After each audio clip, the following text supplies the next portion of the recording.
Fala pessoal, tudo bom? Felipe Moraes aqui, especialista em planejamento, branding, inovação. Sou um dos sócios fundadores da FM Consultoria. Pessoal, eu vou trazer hoje para vocês uns dados de um estudo que eu vi bem recentemente. Hoje é dia 24 de março, eu assisti esse estudo no dia 18 de março, ou seja, uma semana atrás, que foi um webinar da Bubox 1824. Desculpa, um webinar da Box 1824. Bubox é outra empresa. E é uma empresa que eu também cito muito aqui no podcast, até, Box, se quiser me patrocinar, tamo aí, tá? E é o seguinte, ela trouxe aqui um dado super interessante que é o comportamento é a alma do consumo. Aliás, o nome do podcast é esse. Se você quiser assistir, vai lá no canal da Box 1824 e tá lá disponível gratuitamente. Eu só trouxe aqui alguns dados e, como eu sempre faço, eu trago esses dados e vou trazendo o que eu, Felipe, avalio que pode ser usado, né, como eu uso. Aliás, eu estou fazendo um material de posicionamento global para uma marca e quando eu estou estudando o Brasil, isso aqui me ajudou bastante a defender umas estratégias que eu estou trazendo. Então vamos lá. Falar de pessoas é falar de consumo. O que é o consumo? O que traz o consumo? Segundo a pesquisa da Box 1824, o consumo dá identidade, ele dá senso de pertencimento, ele estrutura relações sociais, ele traduz a identidade, ele materializa a crença e ele dá forma aos desejos.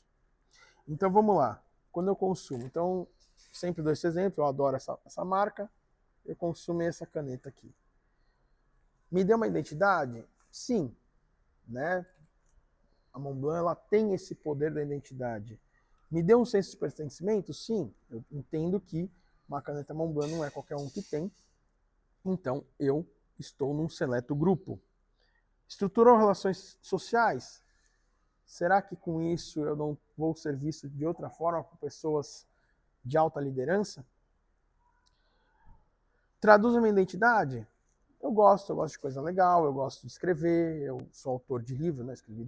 Publiquei 9 livros, já escrevi 14, tenho mais de 1000 artigos publicados, então sou um cara que eu gosto de escrever, tenho essa identidade. Materializa crenças, aqui acho que nem tanto, e dá forma às decisões. Sim, eu sempre desejei ter uma caneta dessa marca, e graças a Deus, graças com muito trabalho, eu consigo ter algumas canetas dessa marca.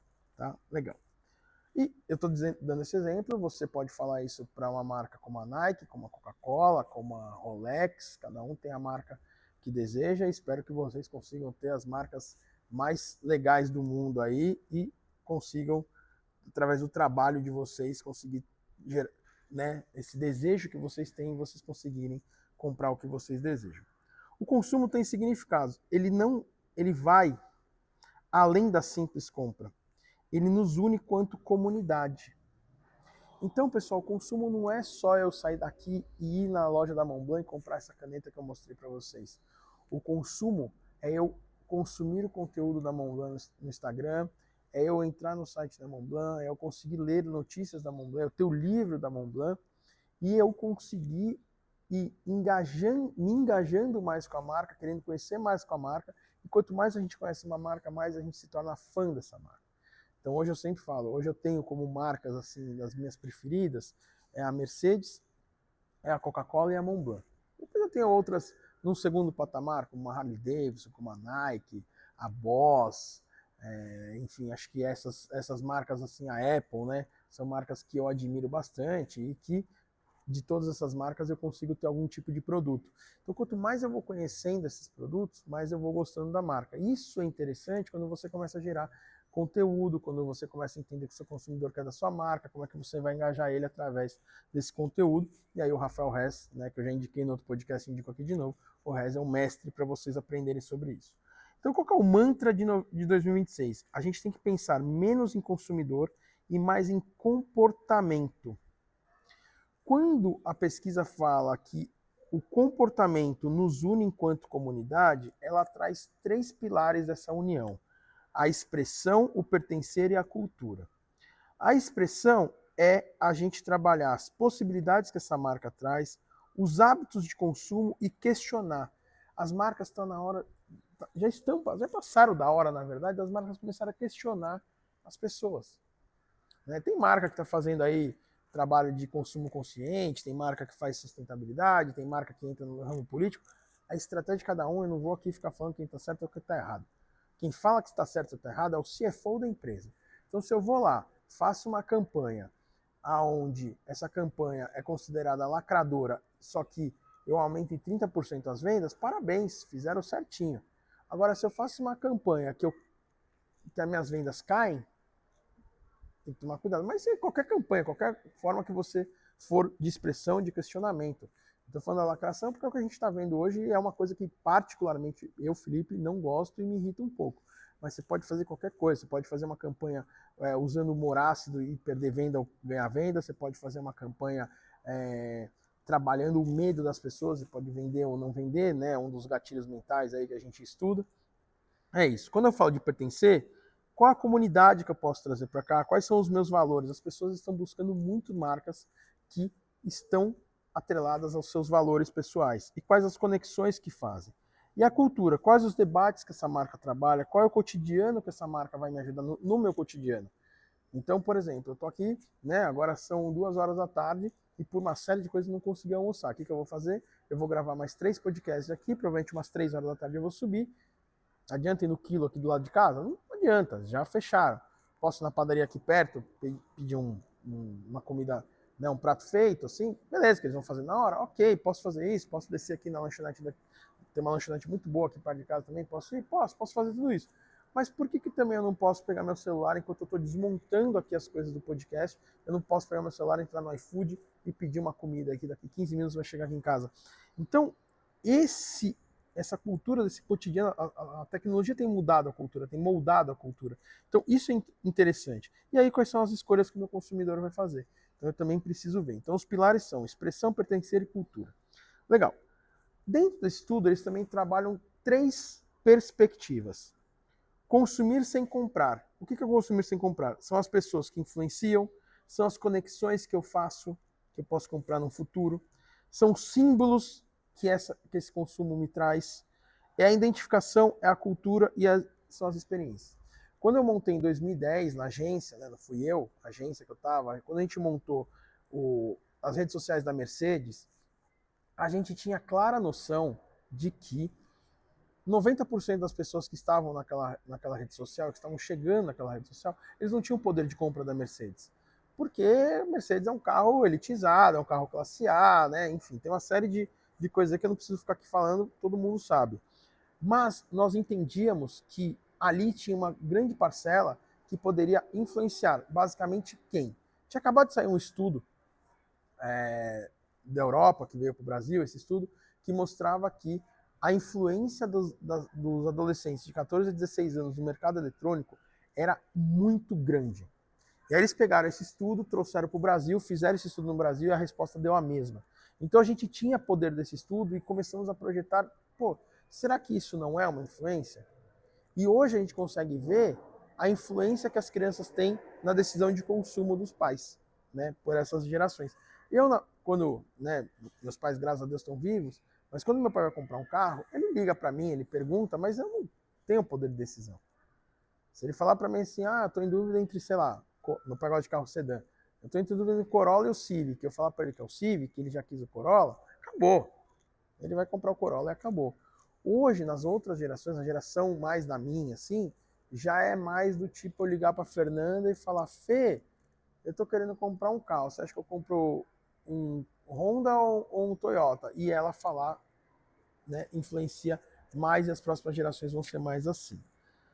A segunda perspectiva é que o consumidor são pessoas. As pessoas vivem. Só que é um negócio interessante. As pessoas, elas vivem entre o que elas dizem versus o que elas fazem. O Martin Lindstrom, ele tem um livro muito legal chamado A Lógica do Consumo, uma capa amarela, é um livro de 2011, mas ele é extremamente atual. Por quê? Porque o raciocínio dele, a metodologia dele, ela é atual. Ele pode não ser a mesma, pode não ser talvez assim tão atual os cases que ele vai contar, mas a metodologia é legal. E ele fala muito sobre isso, sobre como as pessoas, elas pegam um copo de Coca-Cola, elas falam, eu não gosto da Coca-Cola, mas o cérebro dela fala, toma que eu tô com sede. Entendeu? Mais ou menos isso. As pessoas cada vez mais buscam ferramentas para organizar suas vidas. A gente tem a iFood, que eu acabei de citar, você tem a Netflix, você tem o Uber. Tudo isso veio e facilita muito a nossa vida. Então, por exemplo, eu lembro uma vez que eu estava em uma reunião externa e aí a minha filha tinha mais ou menos uns 11 anos e ela foi para minha casa, né? A mãe dela trabalha, que eu não moro mais lá, mas a mãe dela trabalhava muito perto da minha casa e minha filha estudava na escola onde a minha ex-mulher trabalhava, a mãe dela trabalha. Então, 6 horas, o que ela fazia? Ela saía do escritório, deixava a minha filha em casa e ia embora. E normalmente eu estava em casa, mas aquela sexta-feira especificamente eu não consegui sair. Eu estava numa reunião importante, eu não consegui sair.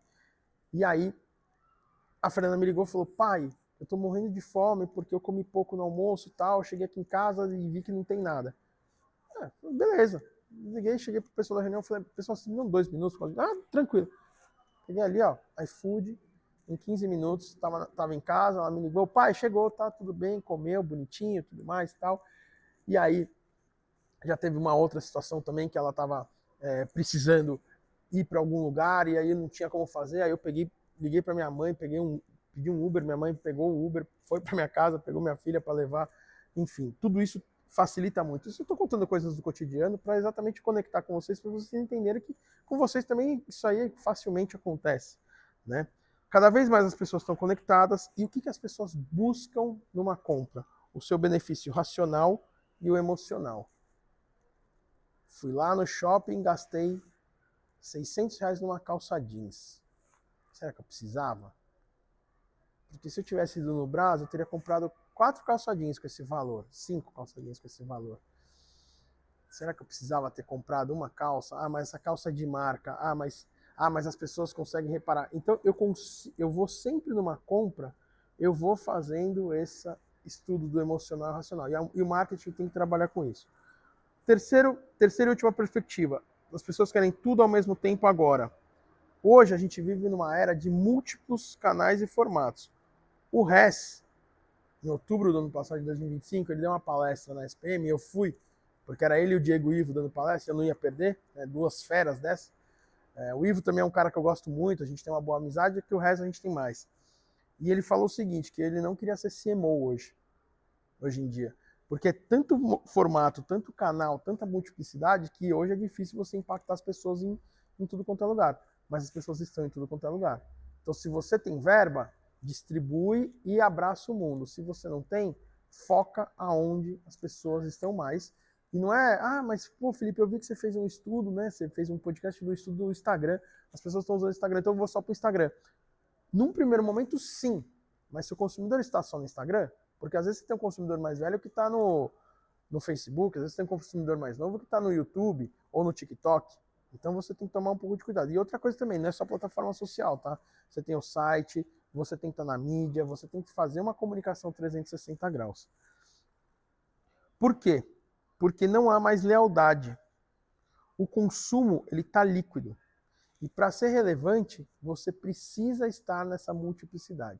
O que é o consumo líquido? O consumo líquido é o consumo que não é leal. Ou seja, eu comprei essa caneta da Montblanc, eu amo a Montblanc, mas amanhã, eu amo caneta, né? Eu tenho coleção de caneta, mas amanhã, se eu estou andando no shopping e eu vou numa loja e vejo uma caneta da Porsche Design, que eu achei bonita, eu vou comprar. Eu tenho, por exemplo, 2 canetas da Hugo Boss. Eu não indico. Uma porcaria, mas eu comprei. Então, se eu gosto de caneta, por que eu não sou leal só a Montblanc? Por que eu uso Bic de vez em quando? Por que eu uso uma caneta promocional de vez em quando? Porque o consumo é líquido, pessoal. O consumo é assim, ou eu vou consumir por algo que me deu prazer, eu quero consumir aquilo agora, ou eu vou consumir por algo que eu estou desejando aquilo, mas para eu desejar aquilo é porque a marca já fez um trabalho na minha cabeça muito grande para que eu deseje o produto. O que sua marca está fazendo para as pessoas desejarem? Comportamento é a alma do consumo, mas o consumo não é consumo de produto único e exclusivamente.